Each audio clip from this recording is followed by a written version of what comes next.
चुनाव आयोग ने इलेक्टोरल बॉन्ड्स को लेकर रविवार को कुछ नई जानकारियां शेयर की हैं। ईसी ने अपनी वेबसाइट पर चुनावी बॉन्ड से जुड़ा नया डेटा जारी कर दिया है, जो व्यक्तियों की ओर से खरीदे गए और राजनीतिक दलों द्वारा भुनाए गए हैं। ये डेटा आयोग ने सीलबंद लिफाफे में सुप्रीम कोर्ट को सौंपा था। न्यायालय ने बाद में आयोग से ये डेटा सार्वजनिक करने के लिए कहा था।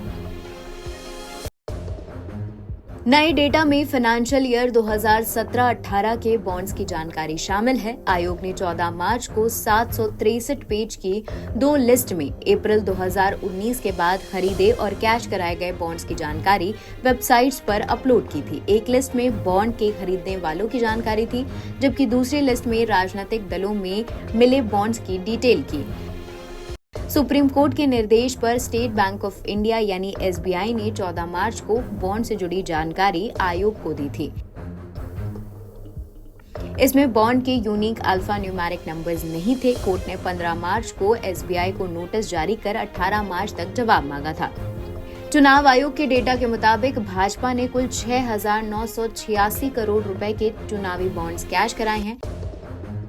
पार्टी को 2019-20 में सबसे ज्यादा 2,555 करोड़ रुपए मिले हैं। वहीं डीएमके को इलेक्टोरल बॉन्ड्स के माध्यम से 656 करोड़ रुपए मिले हैं, जिसमें लॉटरी किंग सेंटियागो मार्टिन के फ्यूचर गेमिंग से 509 करोड़ रुपए शामिल हैं।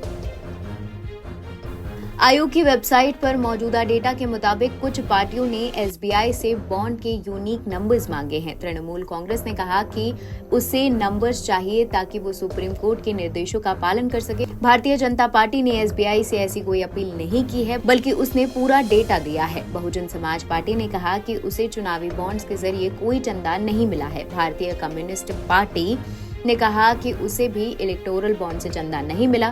कांग्रेस का कहना है कि एसबीआई द्वारा चुनाव आयोग को दिया गया डेटा वो जारी करेगी।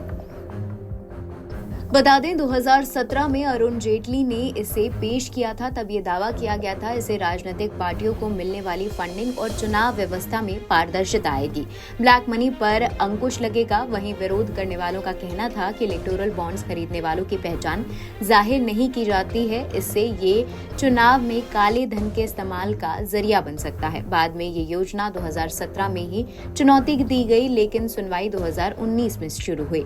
12 अप्रैल 2019 को सुप्रीम कोर्ट ने सभी पॉलिटिकल पार्टीज को निर्देश दिया कि वो 30 मई 2019 तक में एक लिफाफे में चुनावी बॉन्ड से जुड़ी जानकारी चुनाव आयोग को दे। हालांकि कोर्ट ने इस योजना पर रोक नहीं लगाई थी। बाद में दिसंबर 2019 को याचिकाकर्ता एसोसिएशन फॉर डेमोक्रेटिक रिफॉर्म्स ने इस योजना पर रोक लगाने के लिए एक आवेदन दिया। इसमें मीडिया रिपोर्ट्स के हवाले से बताया गया कि किस तरह चुनावी बॉन्ड्स योजना पर चुनाव आयोग और रिजर्व बैंक की चिंताओं को लेकर केंद्र सरकार ने दरकिनार किया था।